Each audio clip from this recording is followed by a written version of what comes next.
I just want to do God's will. The kind of revolution that the world needs is a Christian revolution. If you want a miracle, you've got to expect it to happen.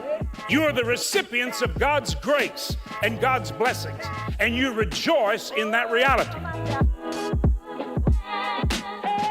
Welcome to Life Today Live. Randy Robinson here, and I got to tell you something. If you have been to a church, been a part of a church, part of a ministry, a group of people who, you know, they're Christians, they call themselves Christians, and you have been wounded, God's not the problem. He's the answer. The people are the problem, and people are always going to be a problem because people are flawed, and we mess up, and we hurt people, and just if you're in that place where you're just done with church, just pause for a second, please, because that's not the right response to a difficult situation. And we're going to help you walk through maybe what could be very, very helpful in your life. My guest is Natalie Runion. She's a worship leader, pastor, and she has a book where she's addressing this because guess what? You think you've been through it. She has to. Her book is called Raised to Stay. And that is a great title because that is the bottom line. We are supposed to be a body of believers, but man, I get it. It can be tough. So hopefully a little help today. In fact, if you know someone who's in that kind of position, you might listen a little bit and then hit that share button and just say, hey, look, I know you're struggling with this. Maybe this will encourage you. But that's our goal here is to encourage you to take the pain and the frustration to God because that's where your answer lies. Natalie, great to have you on Life Today Live. It is so good to be with you, Randy. Thanks for having me. So let's dive into a little bit of your background and your story so that people can, believe what I told them in the intro and that you kind of get this whole thing. Walk us through some of what got you to where you're at today. Well, I grew up in the church as a pastor's kid, entire life, living in church parsonages, at revivals, camp meetings. When the doors were open, we were there. And, then went into a very public university after going through church hurt myself with my family. I was supposed to go to a Christian college and my family got so hurt. I just said, look, if this is the church, I don't want it. If this is what it looks like to be in ministry, no, thank you. And so I ended up at a public university in the state of Ohio and went through 5 years there of wrestling with my faith in all of the good ways. I probably deconstructed, as we hear that word used a lot, but it was more of a detangling from some of the things that church people had said over me and put on me. And it was through my own wrestling with the Lord that I came to understand my own faith. And it was a beautiful journey. I think it made my parents panic and a couple of other people panic. But, the church panics when people wander. But sometimes wandering is the greatest thing we can do. And it was through my 20s that I started to get back into worship ministry and started back on a church staff, really for the first time since getting hurt by the church, and fell deeply in love with the people of God again. And it was the greatest gift the Lord had given me. But we have to know if we love people, we're going to get hurt by people. And that's just our reality, being these fallen humans leading fallen humans. And so the last 20 years of my life have been dedicated to really wanting to see my friends back in church, back in a relationship with Jesus, but also holding the church accountable to ways we haven't been good to one another and the ways we haven't protected sheep. And that's where we are today. So I don't want, I don't like gossip. I'm not looking to slander people, whatever, but how much do you share about what that hurt actually was? Because I know there's a range of experiences that people have. I go through the book a lot and talk about specific scenarios without naming churches and without naming names. I think we can be honoring and honest at the same time. I think there's a way for us to talk about our experiences without having to drag names through the mud and gossip. Also, remembering that sometimes our Judas or our Saul is somebody else's Paul.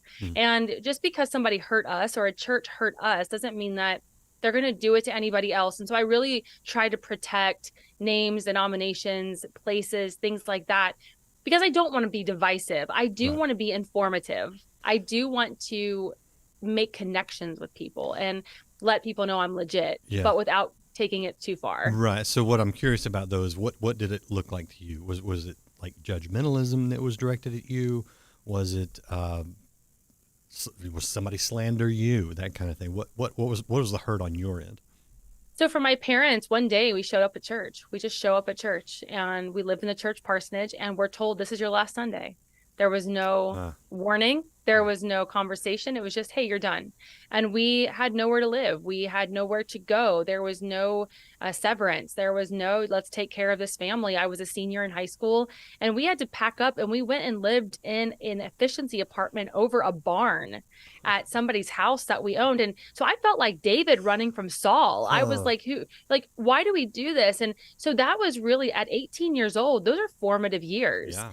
And in the book, I mean, I tell this story, and I didn't name names, and I didn't Taylor Swift everyone, because, that would have been, that would have made a lot of people happy, I think. But I really did have to go through my own healing and reconciliation journey with these people that just cast us out.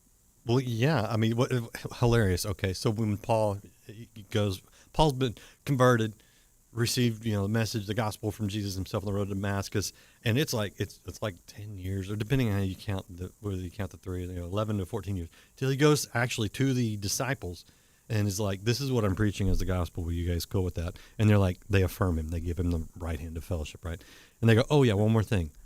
Remember the poor. And he's like, and I was eager to do it. So it's like, you got the gospel, and remember the poor is the only addendum to it, and you got a church that was making you poor.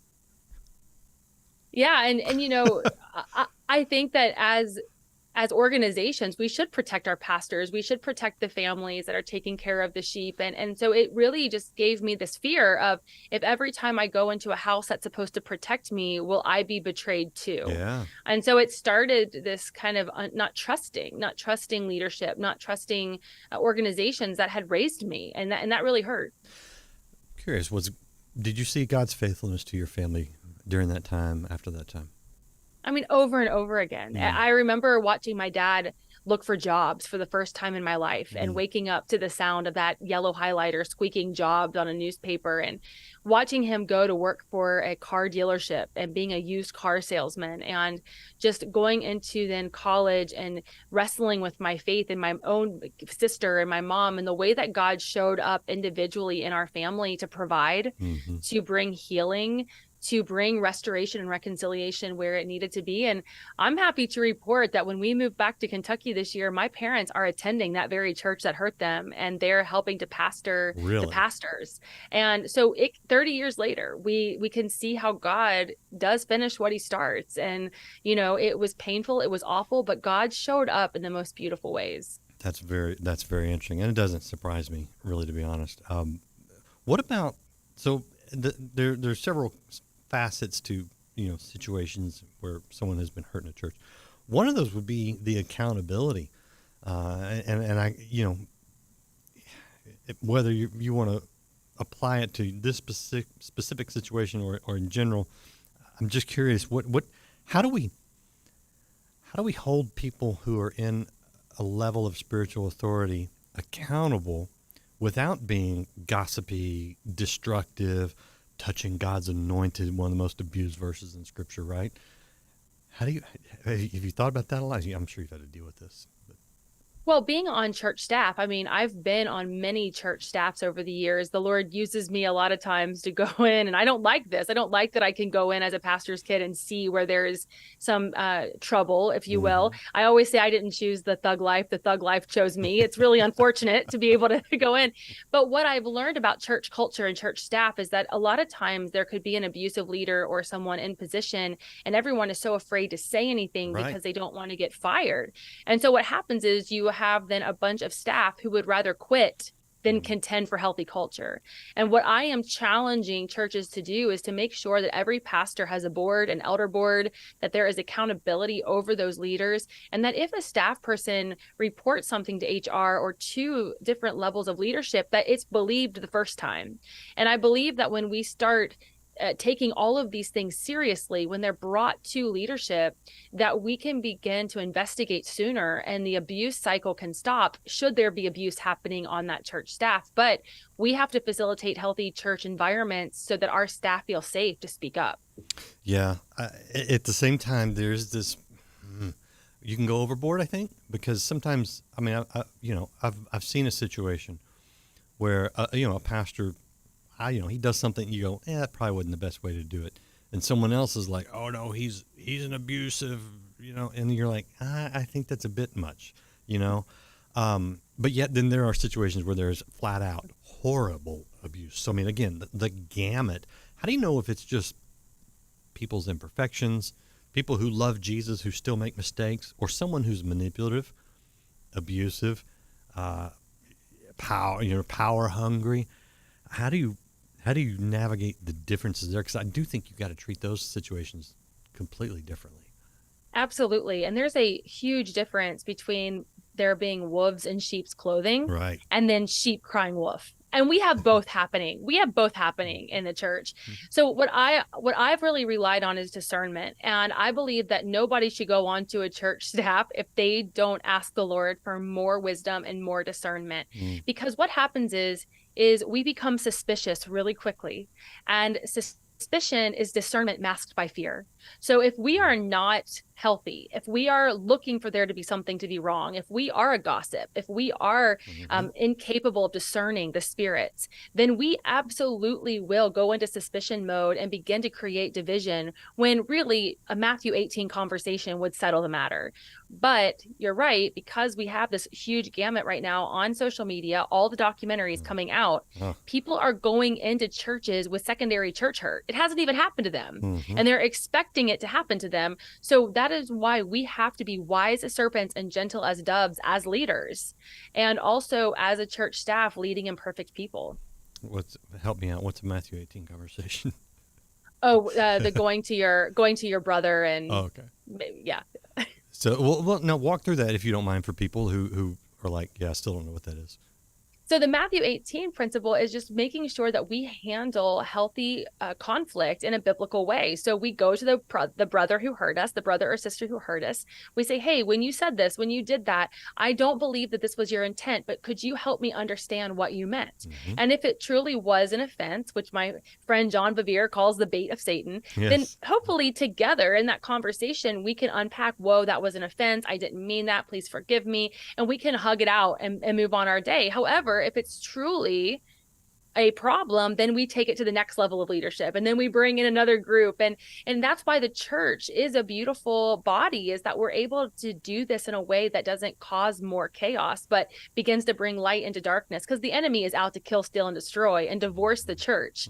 And he loves chaos. So the Matthew 18 principle just really brings us into a space where we can have the hard and holy conversation in order. Love it. And I appreciate you unpacking that, because oftentimes you take a situation that is maybe not good, maybe not right, but when you don't follow those biblical procedures, steps, it just makes it worse. It's simple but profound, because it's God's wisdom, and it's practical. We can do that, a lot of people don't want to, and that's, I think, where you go, okay, if I'm in that position of I'm feeling this hurt, I need to check my own heart to make sure I'm going at it the right way too, because otherwise, they're wrong, but now I'm wrong, and nothing gets made right. All right, I want to show people your book. This is Raised to Stay by Natalie Runion. It's available now wherever you get books, and also her website is right here. It's natalierunion.com. If you want to follow up with her, you can do that. But I have a question for you, Natalie, and for those of us, for those watching, you and I are in vocational ministry, so we're on one end of it. But for someone who's they're a church member, and they go they're in a church situation, and they get hurt, or they sense some things are wrong. How do you know when I need to stick it out? Maybe confront some people. If I don't know the pastor, it makes it a little weird to confront him. As opposed to maybe it is time to just go somewhere else. And because that's where most people live. They're like, and when I say go somewhere else, I mean, go fellowship somewhere else, not just leave, right? Mm-hmm. Yeah. Do you have any insight into the best way to maybe figure out what people are supposed to do in that situation?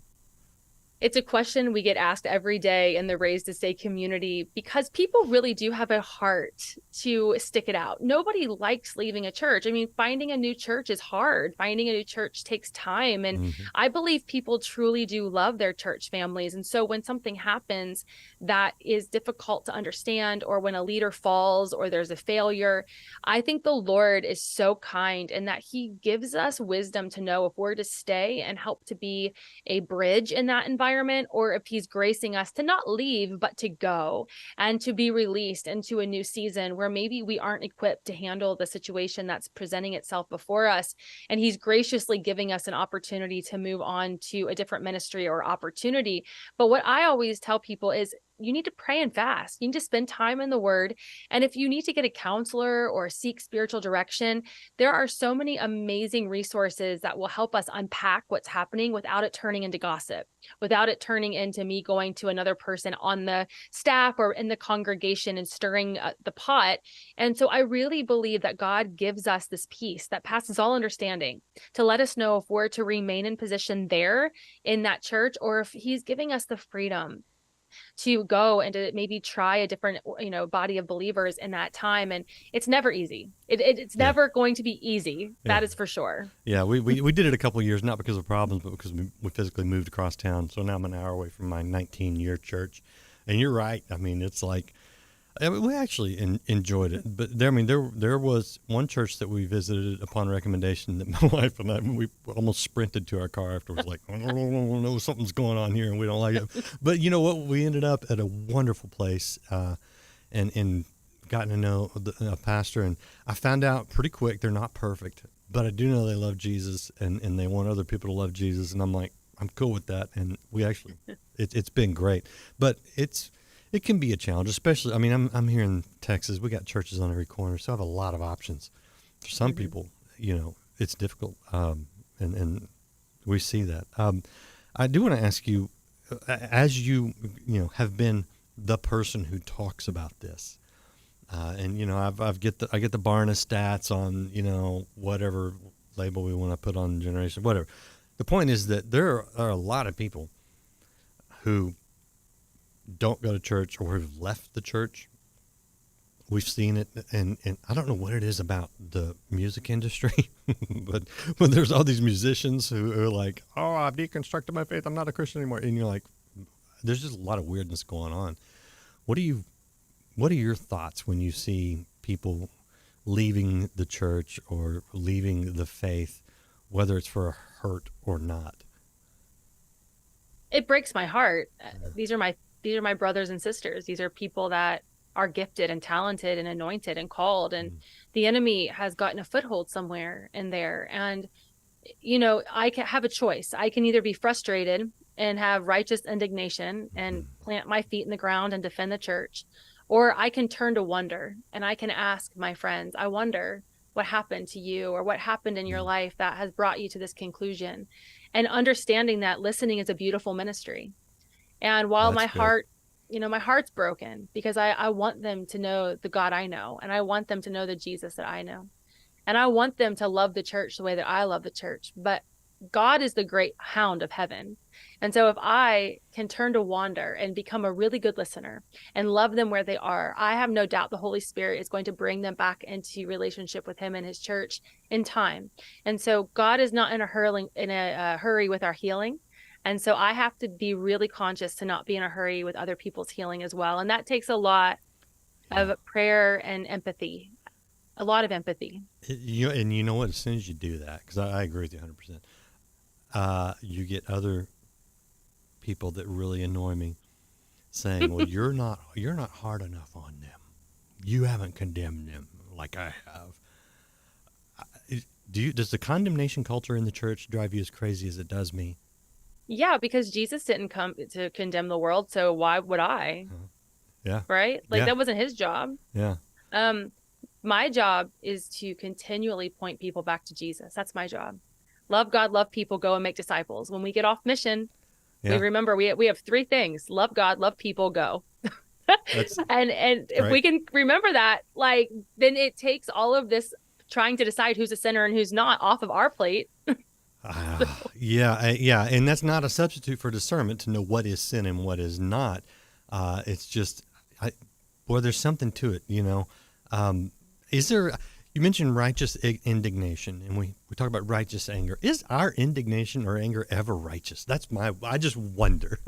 No, because we're so fallen and we're not Jesus. We're not Jesus. I mean, I really believe that when the word of God says, Lord, break our hearts for what breaks the heart of God. Like, I believe that is what we're feeling. We're feeling sadness, but we have to remember that anger is a secondary emotion. Most of our anger is driven by something else. And I believe that for a lot of Christians, we're worried, we're afraid, we're sad, we're anxious, and it comes out as anger because we don't have a healthy place to place it. And so it's going onto social media. It's being put on people that we think need to hear our opinions 24/7. And the truth is, we need to be praying a lot more than we need to be jumping all over each other for not living the way that we think they should be living. And I wanted to say something really quickly, though. There is a massive difference between consecration and sanctification and being set apart. Like, we know we're not condoning sin by loving people where they are. We are just simply releasing them back into the hands of the Father, the one who went to the cross and died for them. So obviously, we're not condoning sin, but we're also not going to put shame on people who are still trying to figure things out. Yeah, and that is important, and that is possible. And there's always going to be some self-righteous people who don't like that. And, Jesus had a problem less so with the sinners than he did with the ones who were supposed to be saints. So, you're in good company if you got some self-righteous people in a church somewhere giving you a hard time, right? I wrote on social media a little while ago, careful, your Pharisees showing. Yeah, and a lot of people didn't like that. Yeah, and you got to be careful with that, because people just call everybody Pharisees. I know. So here's the bottom line for me. So someone was trashing the church at large a while back privately, and I just looked at him and I said, if you talked about my wife the way you're talking about the bride of Christ, I'd probably punch you in the face, and with the love of Jesus, of course. No, but just saying, I wasn't going to punch anybody, but we have to find that place of loving Jesus. I think is where it starts. Obviously, like you said, love God, love others, but you have to love the people in the church, and also realize that they're fallen, they're broken, and you're there not to hurt them further or to retaliate from your hurt, but you're supposed to be there to help. When you see that person who has fallen, you go to them and try to bring them back, and it's exactly what you're saying. It's pretty simple, but keeping the thing. And I think if we do that, we'll be okay.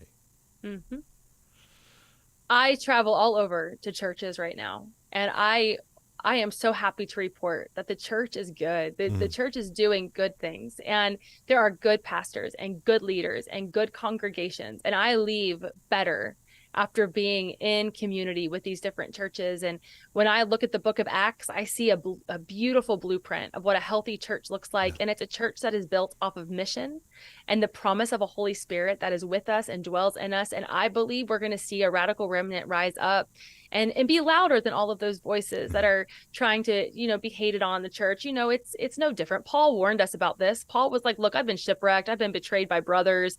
I've been, flogged 3 times, and we're quitting for a lot less than that these days. So the church is very much alive and well, and it's God's idea, and anything that's God's idea is a good idea. So I would rather be on God's side. I love it, and I appreciate that, because in a judgmental, pessimistic society, we gotta not be that. We were born to be with God, and when you're born again, you are to be with others, His people, and it's to encourage each other in the faith, not to nitpick and pick apart and walk away. So, bottom line from you. Is there anything you want to say before I let you go? Everyone who calls on the name of the Lord will be saved. And in that, you are adopted into a family that is imperfect, but is deeply loved by a perfect Father. And so if one church has hurt you, that was one church. If one leader has hurt you, that was one leader. Don't give up. Keep looking for that family, because there is family for you. And it is a family that wants to welcome you and embrace you and bring you into a table that has a seat just for you. So keep searching.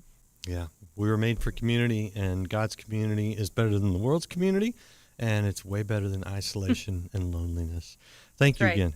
Very good, Natalie. I've been a good conversation. I hope it's encouraged some people. Thank you. Thank you. Appreciate you guys out there watching. Again, if you know someone who's struggling with this, just politely say, hey, look, here's some encouragement. Here's someone who's dealt with it. And we can overcome. I mean, we got God on our side. We can overcome these things. We can grow. We can be a part. Appreciate you guys being here. Check out Raised to Stay, available wherever you get books. We'll see you again next time here on Life Today Live.